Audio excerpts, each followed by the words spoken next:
আমি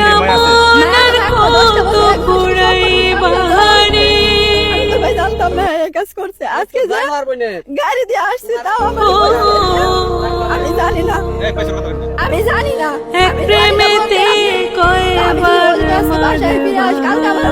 কালকে একদিন দুদিনের ভিতরে বাসায় চলে আসে তখনও তো আমার দোষ হইব। আমি কইছি যদি অনলাইন না করে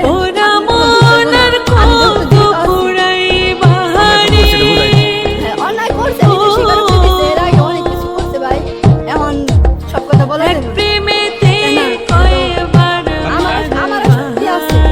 আমার একটা সন্তান আছে, আমার সংসার ছিল, এখন হয়তো সংসার নাই, আজকে থেকে সংসার শেষ। কথা হলো মায়া লাগতেছে ওই তোমার এই ওয়াইফের কারণে আর তোমার বাচ্চাটার কারণে। কারণ একটা নারী এখন পর্যন্ত তোমার সাথে সংসার করবো না, তারপরে তোমার গায়ে হাত তুলতে যায়। একটা নারীর ভালোবাসা কোন জায়গায় ভাই? একটা নারীর বিশ্বাস কোন জায়গায়? 10 বছর ধরে বিয়ে হয়েছে।